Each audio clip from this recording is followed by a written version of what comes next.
Hey everyone, welcome to Fat Mascara.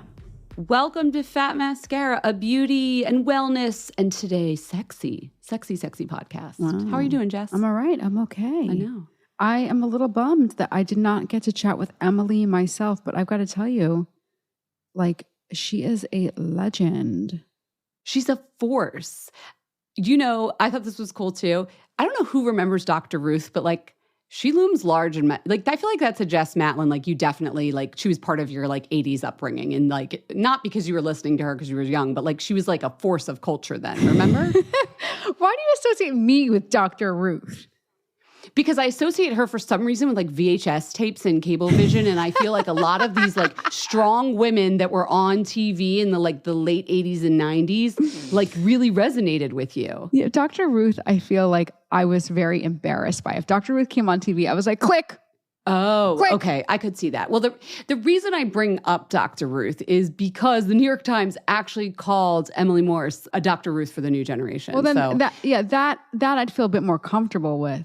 Like, I think Dr. Ruth felt very like when a man and a woman, like, you know. Yeah, it was weird.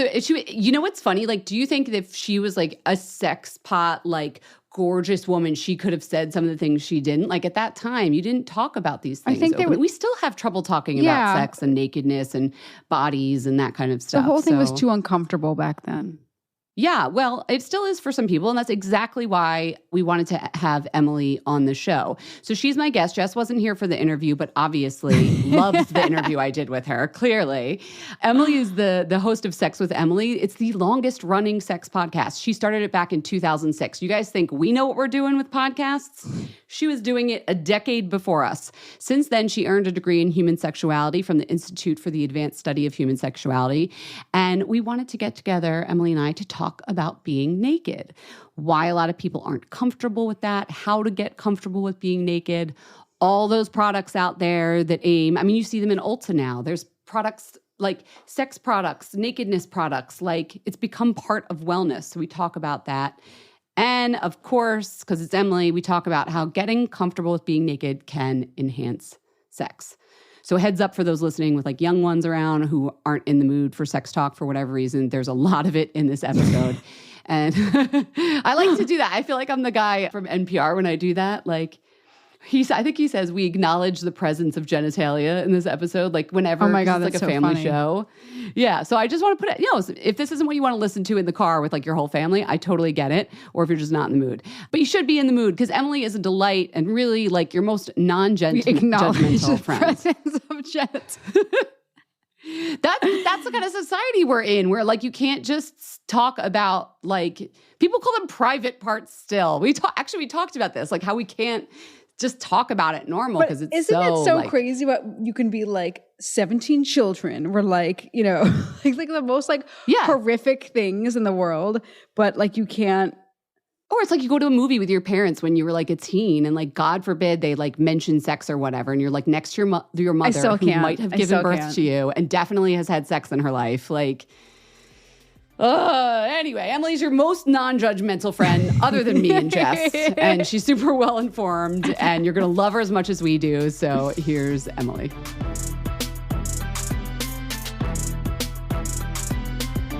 Emily, hi. Welcome to Fat Mascara. I love having a fellow podcaster on the show. It's so good, right? I know. It's so nice to see you. Thanks for having me. I learned so much listening to your podcast about cleaning my house. I'm like, I'm obsessed right now. Makeup brushes. I know like, which episode you listened to then. Microfiber That's cloths. so funny. I've been like obsessed, changing my whole life. I love it. I'm so good. I just bought them. I was influenced. Yeah, well, then you listened to a little bit of an odd one out of our normal wheelhouse of beauty. But I'm so excited to have you here because we're going to talk all the sexy sex things and nakedness. I love it. But before we get into you and your background, well, let's get into your background a little bit. You started a podcast, right? Before you even became a sexologist. I can call you a sexologist, yes, right? You can. You call me a sexologist, a sex educator. I did. I started a podcast in 2005. And I was sex curious. I was sexy. I had no education around sex. I was having sex. I wasn't enjoying sex. I thought it could be better because I'm like an overachiever. And I try to, everything I do, I'm like, well, how could sex be amazing? It doesn't seem like it's as great as everyone else's. I started a podcast interviewing people about their sex life, their relationship, and interviewing experts as well. in the field, where there wasn't that many. But yeah. What then inspired you to study human sexuality? Well, I always feel like I've always been a student of human sexuality in the sense of since I started having sex, I've always been curious about what makes great sex and what makes it work, what makes it feel good, doesn't feel good. And then once I started the podcast, and I realized, I started the podcast from a place of thinking that there was so much more to learn and that sex could be better. And maybe I was missing something because I didn't know about it. Like I thought, well, maybe there's some secret. And then the more I started interviewing people, I realized that nobody really knew anything about sex, that nobody was really talking about it. And then everybody was kind of figuring it out based on some very limited information that isn't accurate. So I thought there's really a need for this. Like I think I could help people. I'm helping myself, helping others. So then I went back to grad school and got my doctorate in human sexuality a few years after the podcast. So I was in night school doing the podcast. I'm thinking back to sex ed. I'm like, I learned nothing about pleasure, nothing about partnerships, nothing about consent. This was like very long ago. Lots about STIs and venereal disease. That's it. Like I could name every disease. It's all exactly. It's all fear-based. It's like, don't get pregnant, don't get an STI, and have a nice life. And you're like, well, what about it feeling good, right? What about all the joys that can come from it? So there's none of that. And it still is the same way. So still trying to change that. But you got a degree? I what did. Is a doctor? I mean, in school, it's not like sexuality? that. Oh, yeah. It's basically a program exploring the intersections of power and sexuality and understanding our own bodies, anatomy. Do you see private clients to help them? I mean, you help I don't people anymore. On your podcast. Right. I help people on my podcast. But you used to. I used to, yeah, in grad school and a little bit after grad school. But I realized that it just sort of, I'm a podcaster and I love talking to people and helping them with information. And there's such an anonymity to doing podcasting. So it was a really great format for sex. So yeah, I've just been helping. Yeah. I always said I'd rather have a million people with one show than one-on-one. Yeah. Well, let's do that. Let's reach 1 million people and destigmatizing stuff. So I know you are all about destigmatizing sex, obviously. Mm-hmm. But I wanted to talk specifically about nakedness. Yes, with sexuality as well, but sometimes just nakedness for the sake of nakedness, like getting people comfortable with their bodies and how they look naked. It's really something that comes up a lot on a beauty and wellness podcast. So to start, like personally, what's your relationship like with nakedness or your own nakedness? How do you feel about it? I feel like it's a relationship, just like every other relationship, and it's always growing and changing and evolving. Our bodies are always changing. And so I think that that's something that you just have to accept. And for me, it's been a journey. And I think that definitely since I became a student of sexuality and human sexuality and understanding the importance of having agency over our bodies and being responsible for our own pleasure, our own orgasms, our own everything, that I have to a good relationship with my body. And so I really have had to work on that. And once I've learned that, and how that looks is just honestly being so grateful and so amazed and connected to my body for all of the pleasure it can give me and all the things that it can do. And when I really drop in with a partner or with myself and I can just sort of be more embodied, I talk a lot about embodiment, which is the practice of being in your body rather than being outside of your body and always kind of concerned with how it looks and how other people think it should look. So when you really are present with that, and I just try to I'm amazed, right? So when I'm actually in the moment with somebody, I don't spend a lot of time anymore in my head thinking about what it should look like. The light should be off like a lot of people do. Because what I try to do by destigmatizing sexuality is encouraging people in all genders. I do talk to women a lot, but it's everybody feeling safe and comfortable in their bodies and realizing when those negative thoughts come into our head, like I should be, for me, I'm like, I need a spray tan. Like I worry, don't get me wrong. I don't walk around thinking like I always look perfect, but I really try to be present and connected to what I'm feeling in the moment rather than what I'm thinking in the moment. So when I'm in a sexual situation, let's say I'm with a partner and I'm thinking about how great it feels to be connected and everything in my body, it melts away. So all the negative thoughts that are letting people believe that they can't be sexual and they can't be turned on, they melt away when you're truly in your body and present and focused. No one's ever asked me how I feel. Am I naked? So I think it's a great question. And I love that you took it to sex right away, but I even was just thinking, I know people, this isn't me, I would like this to be, who just do things in their life naked, like around the house. Right. Like, what percentage of your day are you naked, do you No, think? not enough. I'm not enough naked all the day. But when I am or naked. sleep naked even. I don't sleep naked. I have a friend that sleeps naked. Well, naked's a practice. So I do sleep naked. Well, I've always said I like sleeping naked. I don't walk around naked as enough, but if I could, I would. I do love being naked. There's certain things like, probably shouldn't do naked, but people do everything naked. But I feel like it is a practice. And so over time, that's part of it. It's like getting comfortable being naked, like looking in the mirror. So if you have a problem with your challenge around your body, the more you could actually be naked in your room, you're like 10 minutes a day, I'm going to walk around naked. I'm going to look in the mirror and I'm going to force myself to say something that I like about my body. It doesn't have to be love, but like my ears look really great with these earrings, or my skin is glowing today. Look at my cheekbones. It could be whatever you really want, but if you think about it, like everything is a practice, right? So why not practice learning to be connected to your body? Because the big challenge with sex comes is when we all feel disconnected. We don't like our bodies. We're hating it all day, or we're dieting, or we're restricting. And then we like go to have sex with somebody and we're like, why aren't I turned on? Why can't I endure it? It's because you're hating your body every day, all day. So learn to like connect. Yeah. Body neutrality. And maybe that is I've heard this thing like to make friends, like in adulthood, which is something I struggle with. You have to send something like, I forget what it was, like 60 hours with the person before you become friends. And I'm just thinking as you're talking, like, couldn't tell you if I spent 60 hours with myself naked this year. Wow. I don't know. Okay, Jen. So maybe this is good. Let's do it. Let's let's have you. Right? Yeah. Like, so maybe that, if you're wanting me to have a better relationship, and the way to have a good relationship is spend time with that thing or that person, let's spend time with our nakedness. Exactly. Because honestly, I don't. And that's why I wanted to talk about it, because I feel like it's cultural too. Like, I feel like Americans have a particularly squeamish point of view when it comes to nakedness. Mm-hmm. What's that about? Do you see that? Yeah, I do see that. I think that we don't have a lot of great models around sexuality and around feeling comfortable in our bodies. And most people, it's like covered up. We're a very puritanical society where we're told, like, from a young age just to always be covered up, and that it's wrong. And if you show too much skin or too much, whatever, we'll be judged. And so I think that we are just very, because it's not modeled to us. There's no one saying like, it's okay, your body's beautiful. Our parents are mostly like, cover up, don't let anyone touch you. And so I think it's all about modeling. And that's why we are squeamish, for sure. We all want to have sex. We know that, but then we are so judgmental and private about it.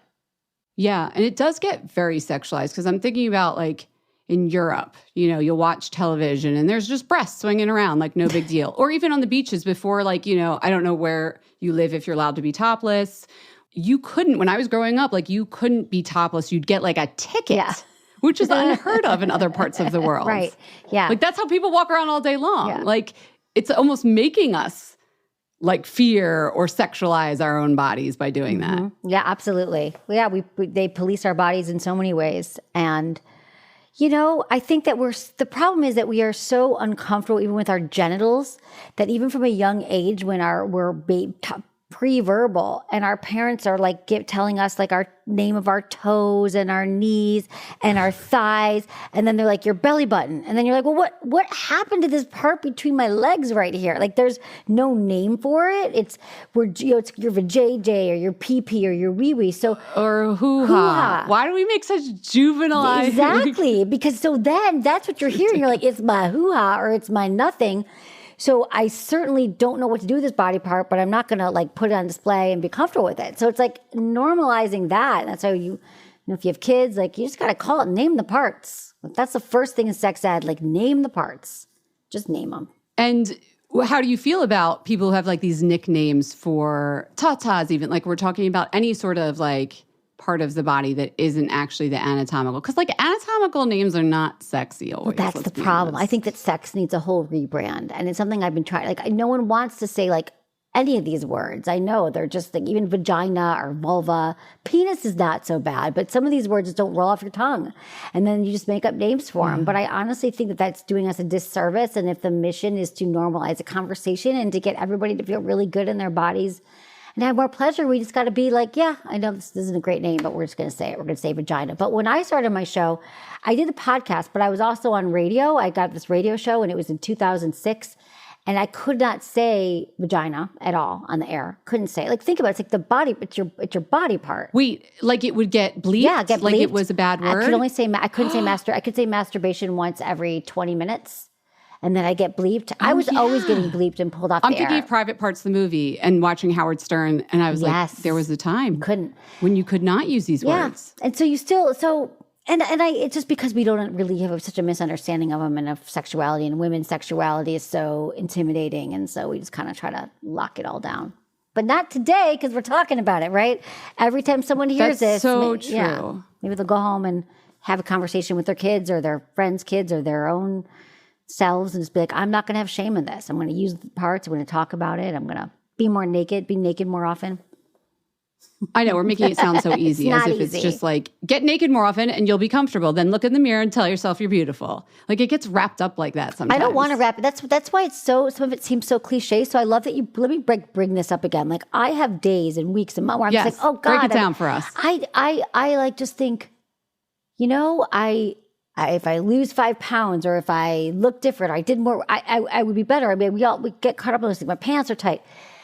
But what I really found is that when too much time has gone past, I'm just in my head about it. I literally like force myself, because I've been doing the look in the mirror and learn to like for so many years now that I just stop and I look in the mirror and I'll take like my favorite lotions. I love, you're going to ask me like Osea, that I love their body oil. Yeah. And I literally, because I love the way it smells, my skin's wet, and I rub it on my body. And that whole act of it is just like, oh my God, look at my skin. It's glistening. And even though it's painful, I'm like, I don't want to look, I'll just do it. I put lotion on my body and I will like, this feels pretty good. Like I'm putting stuff in my body. It's nurturing. It's a nurturing act. And then I feel connected to it. And then I'm not thinking about how it looks.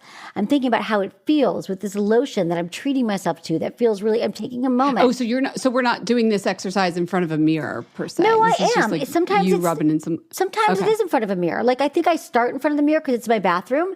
And I start in the mirror because the mirror is reminding me, this is so fun. I've never broke this down so meta, but like the mirror is reminding me like, okay, you have a negative, like you're thinking like, oh, this doesn't look good. I'm like, wait. And then I realize I know the importance of the connection. So I'll just start to put oil on and I'll be starting up here. Then maybe I'll start to put on my body. I'll sit on the toilet, start to rub it on, I'm wherever I sit in the bathroom and rub it on my body. And then I'll just like walk out of the bathroom and I'll put on my underwear and I'll look in the mirror as I'm getting dressed. I will look at myself and I breathe.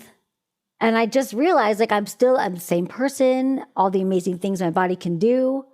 That I have all these, try to think of all the things like I'm about to go out and see friends who I love and they make me feel good. And it just I just get reconnected with it. I'm trying to think of a good analogy. It's like exercise, right? Too. It's like if you don't love exercising, but then that first time you get back to the gym and you go for the run, you're like, oh, it's so hard getting up the hill, but you're going to feel better. That's how because I know the importance of my body, of me not being connected to my body. So I just try to do the little things that go, yeah, we're all together. We're in this together. We all want the same things. My body's me. Yeah. You're making me think of mirror meditation. There's a book that just came out on this, but I had a guest on who talked about this practice when putting on makeup or face lotion or something. Just the act of staring at your own face is like a form of meditation for some people. But I've never thought about it as like the full length mirror meditation. Yeah. Do the full length. Which it probably works. If it works to reconnect you with your psyche when you're looking at your face, why wouldn't it work with your body? Right. Well, Jen, exactly. It absolutely works with your body. And I want to take it one step further to the mirror exercise. I'm a huge fan of women. I mean, all genders, but I'm just going to say women have these vaginas, vulvas, right? The external part of your vagina, which is actually quite amazing to look at and to understand. But most of us could not pick our vagina out of a lineup, our vulva. You see them on the wall, you're like, I don't know which one's mine, right? So it's your body. It's literally what's responsible for pleasure and life. If you have babies, you give birth. So you take a mirror, and this also makes people go cringe. Like, I could never do that. But it's like, what? Like, this is actually like your power source. And then you start to like, if you're just touching yourself, maybe through masturbation, just getting to know yourself, and you look, and then you realize like, okay, it's interesting. Get curious about it. And this is also a great way to learn your body and what feels good to you, because you're like, I'm just going to start to touch it. And then you realize that the more aroused, the more turned on you get, that you see that it swells like a flower. You think about like Georgia O'Keeffe. And I mean, I feel like I'm that woman now. Like, it's like, everyone look, but truly, like that's. Wow, you took it to a beautiful place. Yeah. Because I've seen, bumping uglies. Like people have, a lot of people have negative connotations of the visuals they get when they're looking at external genitalia. Right. You know? We got to flip that because the reason that, first of all, you have nothing to, like, because people are judging it against, people are judging their vulvas against a unrealistic standard that they see, like in porn. And those, it's kind of like they're airbrushed too. Those vulvas have makeup on it. They're turned towards camera. They're cheated towards camera. There's certain maybe only... They don't put makeup on their vulvas. Do. Yeah, they do. In porns? They do. Not like every Do they CGI it ever? Like retouching? They do everything that we do. They do, especially in photographs. I never thought about that. I thought that was only for like regular film. No, they do it everywhere. So if you think about it, yeah, exactly. So we think, and then we don't see that many of them. So we think that's how it should look. And everyone thinks like, oh, my vulvas and my labias are different, but every single one's different. There's not like a standardized, way of it looking. And the more, like the most confident thing in the world is a woman who's like, I know my body. I know how to work it. I know what feels good to me. And I feel confident in it. And it's the same thing with our genitals. So it's almost like shock therapy. If you're like, I can't do it, then you do it. And you're like, oh, okay, it's mine. I get it. And then you just sort of make that connection. Because if you don't love it and learn to live with it and drive it, then like, how are we going to get anyone else to want to please it and to want to do all the things that you want for it? So people are not happy with it, though. Include the hoo-ha. I'm not even saying I did that just to be funny because that's what people call it. But obviously include your vulva in this whole mirror experiment we're talking about with nakedness. And I wasn't going to go there either, Jen, today. But, when we're talking about the mirrors, we just got to go between our legs. Yeah, do it. Include all of it. I get it. But that brings up a question, since we're talking about pleasure. Like, do you think we need to be naked to have good sex? I don't think you have to be naked, but if you have a problem being naked, then that's a problem. Like if you want to wear a furry, you wear like a furry suit there's people called furries. Yeah. You want to be dressed when you have sex every time because that's part of your kink. That's really cool. But if you absolutely don't ever want to be naked when you're having sex, I always want to look at the underneath, like how else is that impacting other areas of your life? Yeah. But I have to say this. The most important thing about feeling comfortable is if you in the bedroom and during sex and all the things, like if you're like, you know what, I don't love my body hanging out. I'm going to wear something that makes me feel sexy. So for example, for me, sometimes I just like I love wearing like one shoulder shirts, right? Like I always kind of feel sexy if I have a big oversized sweater on. Sometimes I'll wear like something like this, not like a white shirt during sex that just sort of shows parts of my body that I'm feeling great in, or I'll leave my underwear on because I feel sexy that way, or a scarf or props, if you will. So I think the thing about sex is think about what is going to make me feel the most confident and sexy, because it's fun to play with different materials and different things in the bedroom. So I think this binary, you're naked, you're not naked, sex is creativity too. So figure out how you want to be naked. But that whole like, the lights have to be out, I'm going to run to the bed and pull the covers over me, just speaks to shame. And it speaks to like just, insecurities, which we all have. But I also think we all have the goals of wanting connection and intimacy and sex. So I'm just like, learn to just kind of get comfortable with it. And it starts with yourself.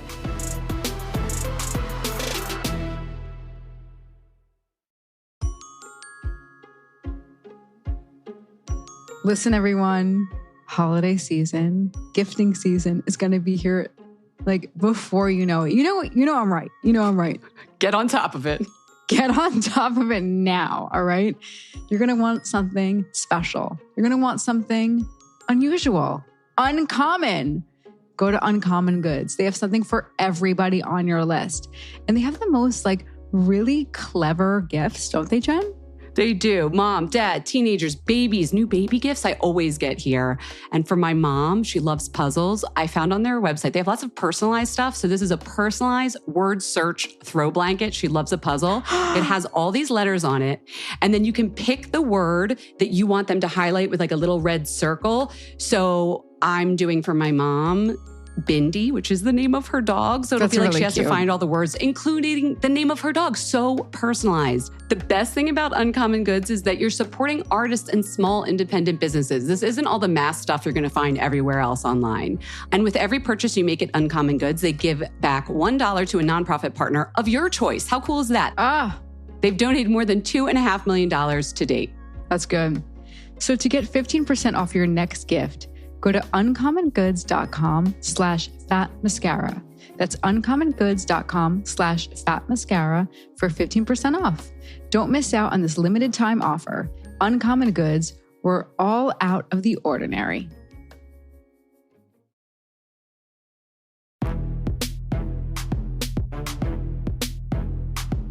It's so funny when you brought up like clothing or what props, whatever, that make you feel good. With like lingerie, so long it's been created for the gaze of the other person. Yes. In fact, even when I was getting married, I was like, oh, I'm going to go get some special lingerie. What would he like?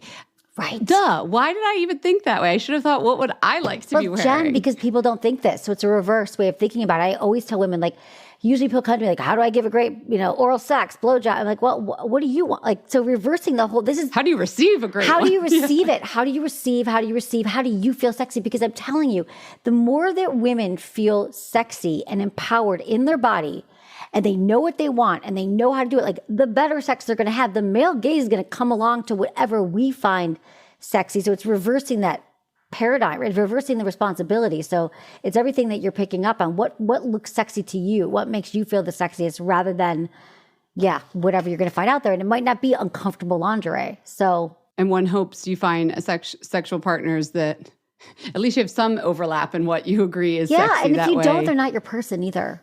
That's the thing also, like trying to fit into. So if everything's compatible and yet your sexual flavors are completely different, you don't think you could make that right? No. She's shaking her head. I'm shaking my head. No, I think that, okay, well, most people get into relationships. The majority of people get in relationships and they don't ever talk about this because it's really great at the beginning. Sex is great. Like every first, it's like your first meal somewhere, your first time you touch this person's body, it's all amazing.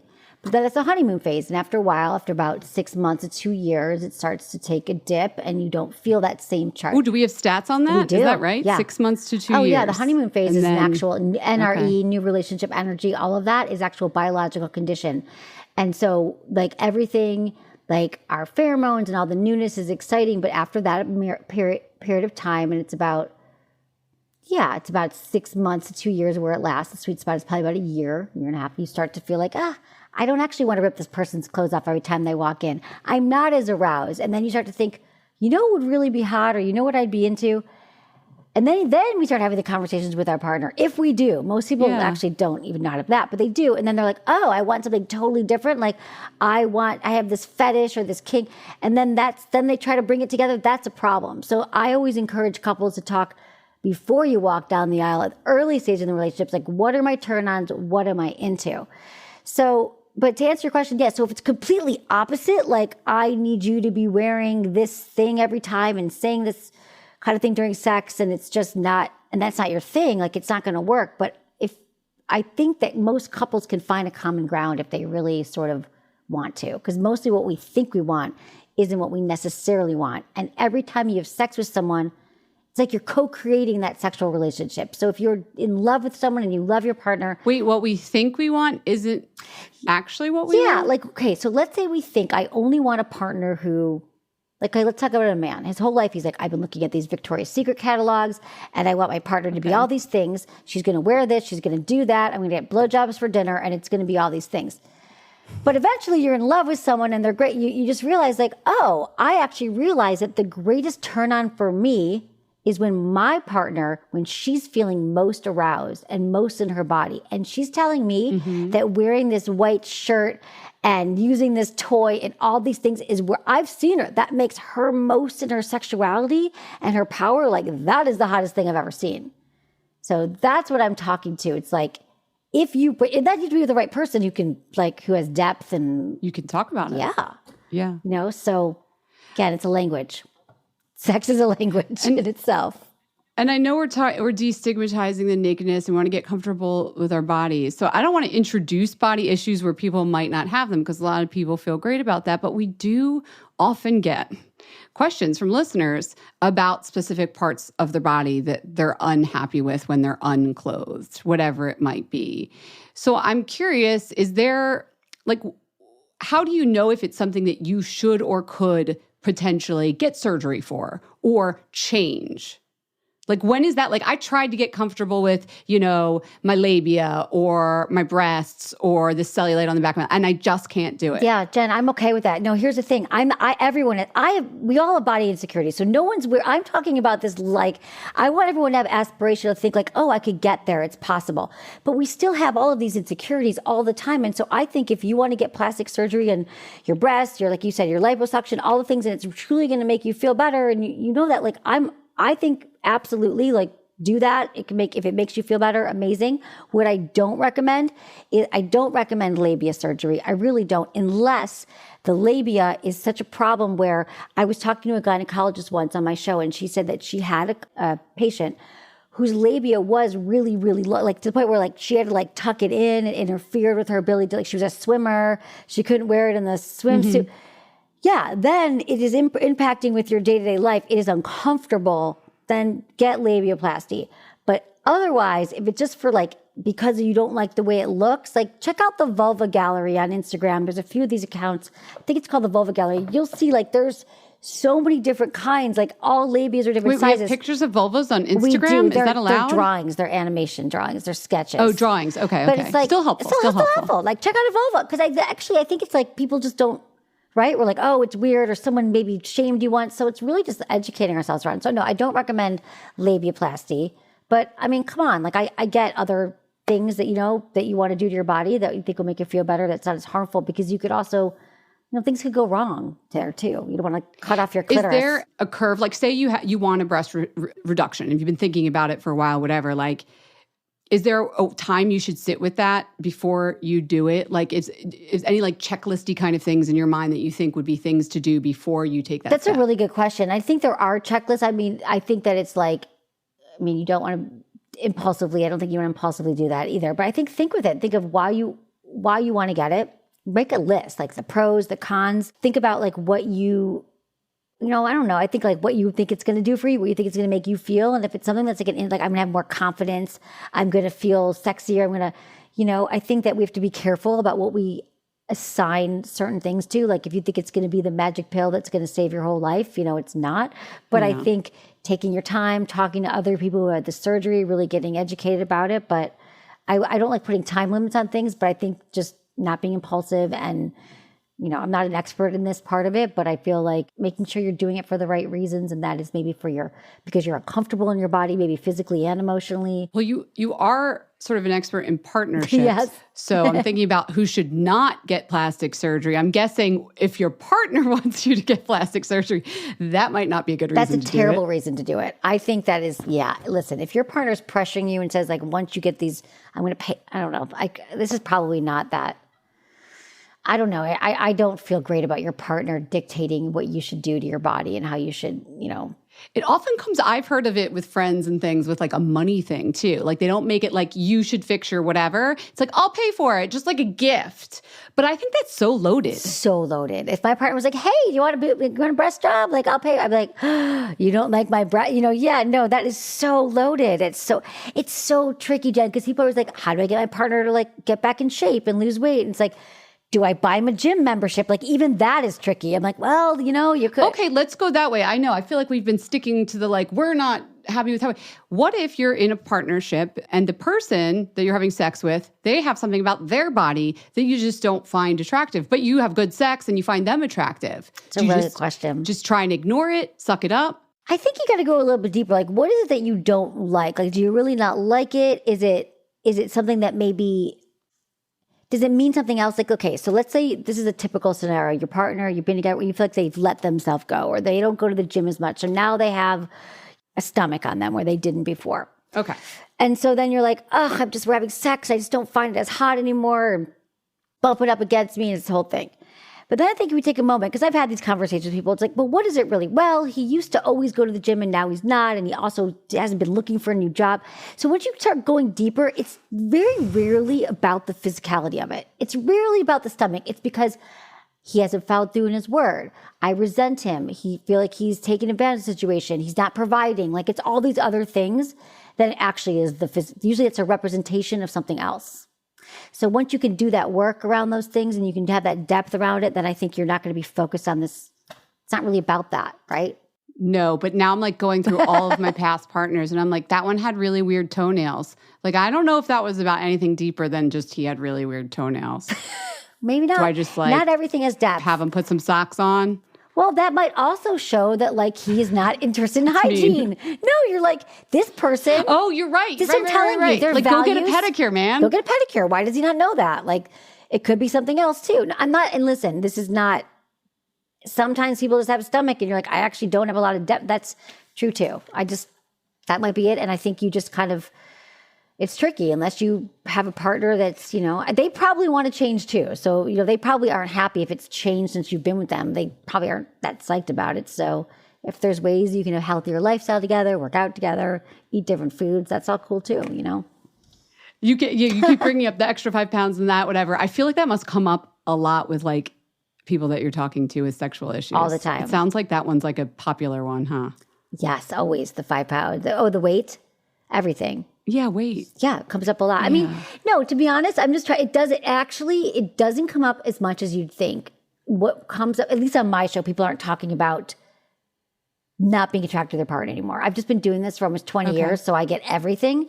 The majority of what people want to talk about is how to communicate. So most of my show is about getting people to communicate in a healthy way with their partners about their own needs and their own desires, and starting with themselves, starting with knowing their own bodies, getting comfortable in their bodies, accepting, themselves, and then being able to communicate to the partner what they want, like making sexuality. I should have communicated. Let's go get pedicures. Exactly. You could have been like, you know what? I thought this would be really fun, and then we'll get brunch, right?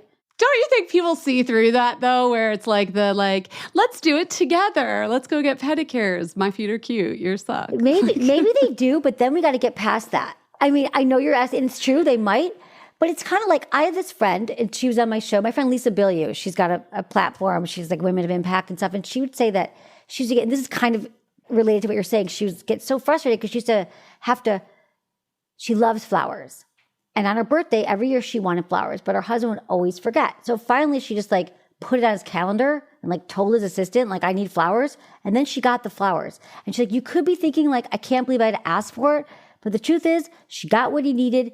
She got the flowers, and it like happened. So I feel like maybe there's that one moment. Was she less satisfied, or was she still satisfied with the flowers? She loves the flowers. She's so happy with the flowers. That's so funny. But the same thing goes with sex. If we could let go. Get what you want. Get what you want. And we're so worried about, the reason we don't talk about sex is because we're so afraid of that reaction, right? Whether it's get your toenails clipped or you should go down on me more. It's so terrifying that we just stay in silence with it, or we walk away from it because we don't know how to deal with the problem. But if you think about the bigger picture, is I want us both to have pleasure and to feel good. So even if your partner's a little uncomfortable, it feels disingenuous, you're doing it from a place of love and connection. And if we could all get past that, we're like, this person actually loves, just get past the stuff that we think is going to blow up our lives, and just realize, what is the goal here? We both want the same things. We both want to be great lovers to each other, have great sex, have great intimacy, So you just got to get out of your own way sometimes. If we're going to have these kind of conversations, whether it's about us being comfortable with our nakedness or something with their body, like, I'm assuming the time to do it is not right when you want to have sex. No. Or is it? No, the best time to have conversations about sex is outside the bedroom. I have 3 T's of not naked. Not naked. Bad naked. The irony, the only thing, yes, I'm all for being naked all the fucking time. But don't be naked when you want to have serious talks about your sex life. Outside the bedroom. Yeah. Do it when you're on a walk, when you're in a car. Yeah. Yeah, when you're driving. I say that. That's so funny. My husband and I say some of the best conversations like when we're not facing each other. So sitting in the car the same direction. And I guess a walk would be the same. Same. Because you feel so vulnerable when you open up about these things. Yeah, that's why. So don't be naked. Don't be staring deep in their eyes. Don't be naked. Be on a road trip so you can't actually look at each other. It's perfect. Yeah. Yeah, you don't have to. It does help. Because I know it's hard. So I have a 3 T's of communication guide at sexwithemily.com. It's like how to have any difficult conversation. So you can download that guide. It'll help you. We'll send people there, but now I just have to know, because if it's just 3 T's, what are the T's? Timing, tone, and turf. I can tell you. Timing. Okay, time. We got 3. That's what we said. Timing, tone, timing not right when you have sex, tone. Light and curious. Kindness, not judgmental. Not like we need to talk about our sex life. What are you doing all these things wrong? But your tone is light and curious, and the turf is outside the bedroom. And neutral, maybe, if you don't live together. Like, let's do it in like in a neutral zone. Exactly. Right? Yes. In the middle of the restaurant. No, not with We've food. all seen that couple. No one's ever happy when the conversation happens with there's food on the table and the waitress coming. I've messed that up. Okay, also not the good time. Not a good time. It's good to know. Not a good time. We did talk about bodies and like the body shape and the body parts. We didn't talk about skin as much. And I feel like we're all hairy creatures, you know? We're mammals. We've been through life. We have scars. We have stretch marks. All the things. What's your thought on dealing with those things? Can products help improve them? Absolutely. Absolutely. Here's the thing. We care so much, as you know, products on our face. Like hyaluronic acid, you can also put it on your vulva. There's a lot of companies now that are making creams and lotions and serums just for your vulva. And I think, yes, over time, it gets drier, it changes, there's wrinkles, all the things. So definitely care for the skin all over your body. Find some pH balance, guys, made for the vulva. Well, you were talking about that mirror meditation. It's true. Like, you wouldn't even know if you're like, wait, my vulva's dry. I wouldn't even know unless I did that mirror pH balance thing. is inside. Externally, you just need the creams and the lotions that aren't going inside. But your pH balance, you also need... But then if you go have some penetration, it might be get careful. in there. Always make body safe products. But yeah, like you have to care about the skin on your face and the skin between your legs. It's true. You never thought about it. I actually just... Well, there's this product called, I think it's called Uber Lube that I always liked, which also makes a great hair serum, by the way. I love Uber Lube. You know Uber Lube. I've known them forever, yeah. And someone was telling me, depending on how things are marketed, like it can't be called a lubricant if it will get inside of you. Do you know anything about this? I do. Like, yeah. There's an FDA. Why is that? Like, there's a lot of challenge with using the word lubricant because it's actually like a medical device, and so you have to get because it's okay. So you have to get FDA approval, so that can be challenging to call some things a lubricant that are a lubricant. So you can't, that they're making it. So there's certain things that... So an external moisturizer that you might think in your head, oh, I'm looking for lubricant, because like that's what we think of when we think of lotion for down there. I do, at least. I don't know. You're not looking for that because that's something to help facilitate like penetrative sex, I guess. Yes, exactly. Well, lubricant is more for penetrative sex. So I would recommend, there's one called Playground that's made for women by women. And it's amazing because it has like ashwagandha and it has all these things in it that are actually good for your skin. It has these like wonderful flavors and scents. And it's also, it's moist. I've never, the reason why I love this brand, it's probably one of the first, I have one of their bottles here. I don't. It's one of the first brands that actually has all these ingredients that are really carefully sourced that you could use it externally, internally for women. And Uber Lube's only one ingredient because it's silicone. It literally just launched. So I'm like, Playground. I'm looking it up. Their website Playground, is because these things, like you don't even know what to search. Yeah, exactly. I guess they wouldn't be calling it a lubricant, even if it ended up lubing you up because of what you just were talking about. And that's true. Like, if that's going to help you feel good, why wouldn't you do that? Exactly. What nice packaging they have over at Hello Playground. Yeah, they have thoughtful like ingredients, it's healthy. It's like, it makes your skin, like it has vitamin E, hydrating hyaluronic acid, bamboo extract, mimics natural lubrication for a silky slip that just won't quit. So I have them everywhere. I love them. I'm like, it has a pop top. Well, here's the other thing. They're calling it a personal lubricant, I guess, lubricant. as opposed to a sexual lubricant. Yeah. Yeah. But, here's the thing. Go ahead. What's the thing? No, it's the thing. Okay, here's my other thing. My big thing is that I am such a huge fan of lube. I always have been. And I feel like that women, because this is like, and you'll like this, backed in science, at the Kinsey Institute did a study and they showed when you add a few drops of lube to any sexual situation, when a woman does, she's 80% more likely to orgasm from just a few drops of lube. Because our clitoris is not self-lubricating. And so for me, maybe you would say you wouldn't go out without sunscreen. I'm just making assumptions with your skin, with your show. You know me well. Okay. But yes. I won't either. And I won't have sex without lube. Like I literally will not, because I know because the reason why we don't though, and the reason why I love Playground is because they're just making a brand for women by women is because lube has such a bad rap. Like, because we think I'm not dry, I'm too dry. So if I need lube, something's wrong with me. And then the guys think there's something wrong with me because I needed lube. But the truth is, the science shows that our wetness level is not an indicator of our arousal. So you can be wet and not turned on. Why did we learn that on the high school playground Jen, or wherever? It's not true. You're not always wet. It's like 101, like after sex ed, some kid told you that, and you believe it for the rest of your life. So I'm here to tell you that. So introduce the lubricants early in the sexual relationship. Oh, yeah. Like as if it's not even a thing. You always do this. It's on my nightstand. It is literally, I bring it everywhere. I have little bottles. I love the Uber Lube. I have little playground bottles that I just have in my purse all the time. Like I will not do it. It's not safe because also when you're dry, like you just need a few drops because you just, and you might be wet at the beginning, but not wet 10 minutes later. It just changes. And with our cycle, it changes every week. And then if you don't use it, there's more tears. There's a bunch of reasons. But yes, lube, I'll send you some. We'll get your address. Thank you. So we talked about lubricant, but like as far as you mentioned self-tanner early, let's get into this. Like what, like.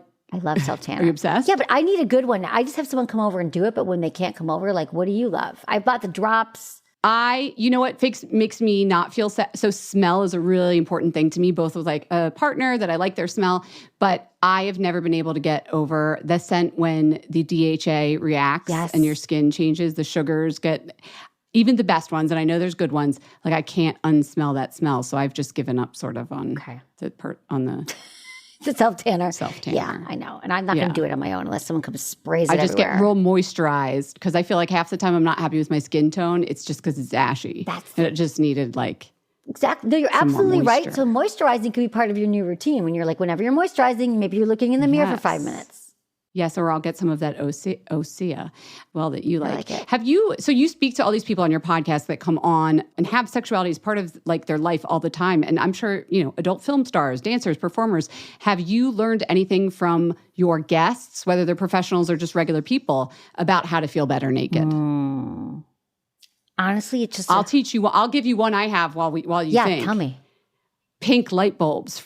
Because I interviewed an exotic dancer and she was like, you want to know why we all look good up there? It's the pink light bulb.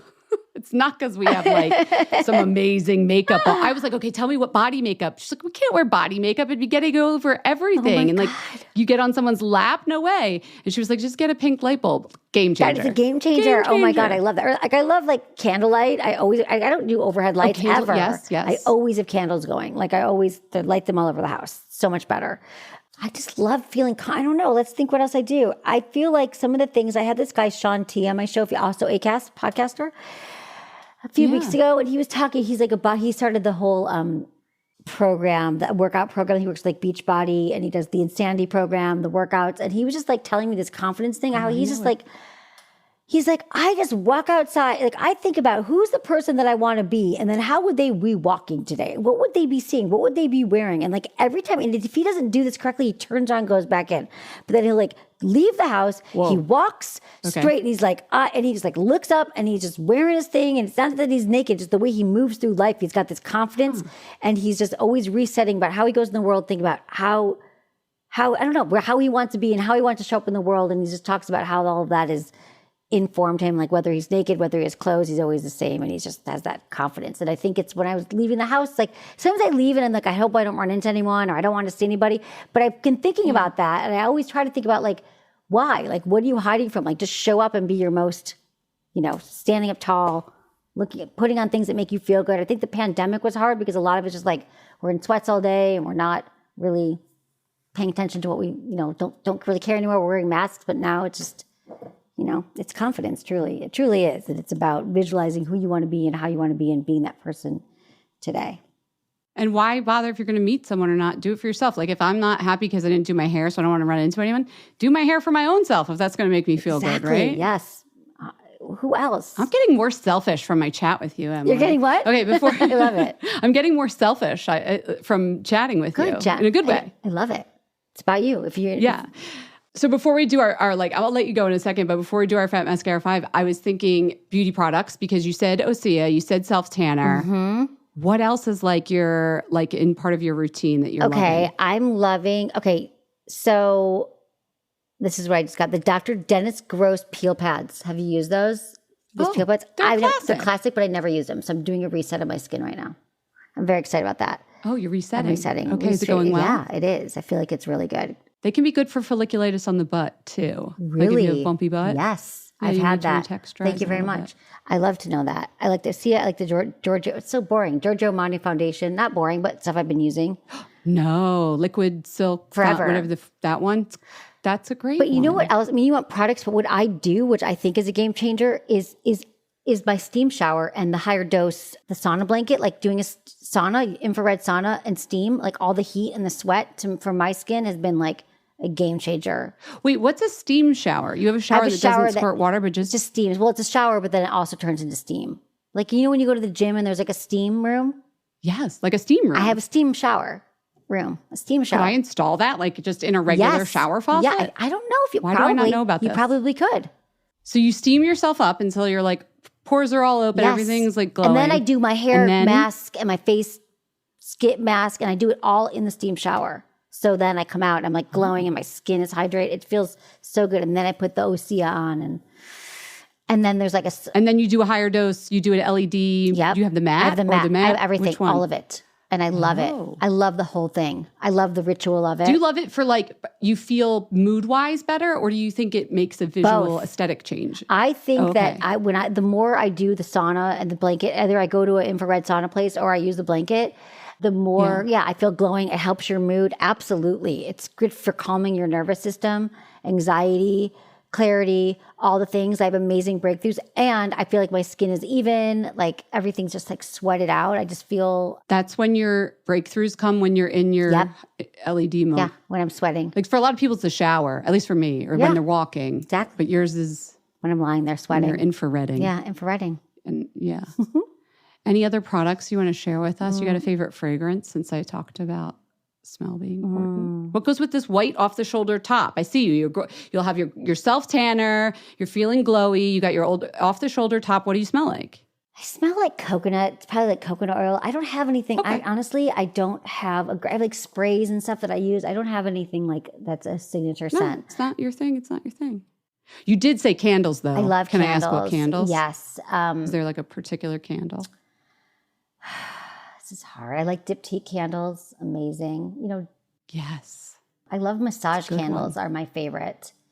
So. Where like you can use the wax for things. They're so. I got one of those as a gift, and I burned through it before I could even try and like pour it on anyone. That's the best. Kiki Montparnasse has a great. They make laundry, but they also make a massage candle, and it turns into like this delicious like massage oil that smells so good. Do all these companies send you just like you everything. have like just lubes coming to the house every day? I have like 20 and, like, pounds of kink sex stuff sex toys and lube. And how about you? You must get beauty products all day, right? I get beauty products, but you brought up like plushies or what are they? I was at a wedding once, and like in the ballroom over was a plushie convention. Am I saying it right? A furry? Not flushy. A furries. Like, you know, people that like to dress up in plush outfits to have sex. And I was just thinking like, oh, does she get sent like big bear costumes and stuff, or people like keep it classy with They keep it classy with me. I get lube. I mean, they get what I want. Not that that's not classy. No, hey, no judgment. People do you. Yeah. I mean, Exactly. honestly, like I think if the good news is if I decided that I wanted a furry costume, I would know who to call. But because I've been doing this for so long, but I mostly get like lubes and toys and candles and, you know. You're a good guest a house guest to have over, I imagine. You always come with gifts when you go to your friends' houses. I do. I always bring lube. I swear to God, but beautiful lube. And I bring toys. Like if you had a baby, I would bring you a sex toy that looks like a rubber ducky because you could actually leave it in the shower and use it for yourself. So like I always try to bring pleasure as a gift wherever I go. If people invite me to dinner, like you're going to get like a beautiful bottle of like a lubricant or a massage candle or something that, you know, will get you to kind of think about your pleasure differently. You to dinner. That sounds fun. I mean, if you want wine, I'll bring you wine as well, but also a bottle of something. Sometimes that's also a sexual pleasure. Exactly. Okay. Before I let you go, we do this little speed round, and I did a custom one just for you because we were talking about being naked. So here it goes. What's your favorite naked scene in a movie? Y tu mama tambien. Do you remember that from like the early 2000s? It's so sexy. I remember the movie was gorgeous, and I don't remember the naked scene. I'm absolutely Googling it. Yeah, it's a great threesome scene. It's hot. Oh, it's a threesome. Okay. Even better. 3 for the price of 1. What's the best food to eat while naked? Mango. Mango is the best. Fresh mango. Delicious. Oh. Mm-hmm. Take the seed out, I guess, before you start getting or slice it up before. Naked. That would make it better. Mm-hmm. I'm so practical. I guess you could tell I like a stat. I like science, practicality. I'm just thinking it's hard to cut a mango sometimes. I am not practical. We'd be good friends. We could help each other. No. Cut up the mango ahead of time. Okay, we talked briefly about bad naked. So in my world, there's good naked activities and bad naked activities. What would you consider the worst bad naked activity? I'd say like cooking with like hot oil or something that like splashes everywhere. Like frying. Frying Let's not deep fry. Yeah. Let's not do much around the kitchen. What about good naked? What's the best good naked activity? Showering or swimming naked. Showering steaming together. After we learned about the steam shower. Obviously, yeah. Steaming, swimming, showering. Oh, well, then you might not have an answer for this last one, but I was going to ask you what's your favorite fragrance to wear when naked? I would say, you know what I would use for years? I know you do, because I wear Jo Malone Nectarine Honey Blossom, and I've been wearing that for 10 years. So that is my scent, but I want to try new scents. If you said I assume you like mangoes if we're going to eat them when we're naked. And you've mentioned a couple juicy things over the course of our chat and a couple coconutty things. So I feel like I know what world you could play in with fragrance. Yeah. Tell me. So I'm gonna think on that for you. Okay. But at the very least, like coconut oil always smells good and mango juice always smells good, right? Yeah, they do. Exactly. That always works. I don't know. I'm always switching out different products and brands. Like I'm not loyal to anything right now, but I do get like oily coconut oil. Can't even think what it is. Anyway, yes. Give me a recommendation. I'll take it. And I'll send you some lube and it'll be great. Here, Jen. And I'll go get a Kiki Montparnasse candle. This was really fun. I hope everybody's going to go spend a little naked time this week. I hope so too. I hope so too. Get to know all the parts. Jen, I'm so glad you had this conversation. I think it's an important one. So thank you for inviting me on your show to talk about this. Thank you for coming on Fat Mascara. I love it. I love being on. Thank you. We hope you enjoyed the show. It's your reviews and feedback that help us make the podcast even better. Head over to iTunes to rate and review us or email your thoughts to info@fatmascara.com. We also want to answer your beauty questions and hear what products you love. To share a Raise the Wand product review or to ask a beauty question, email us at info@fatmascara. If you send it as a voice memo file, we can even share your voice on the podcast. You can also do that by leaving us a voice message. Our phone number in the United States is 646-481-8182. Thanks so much for listening.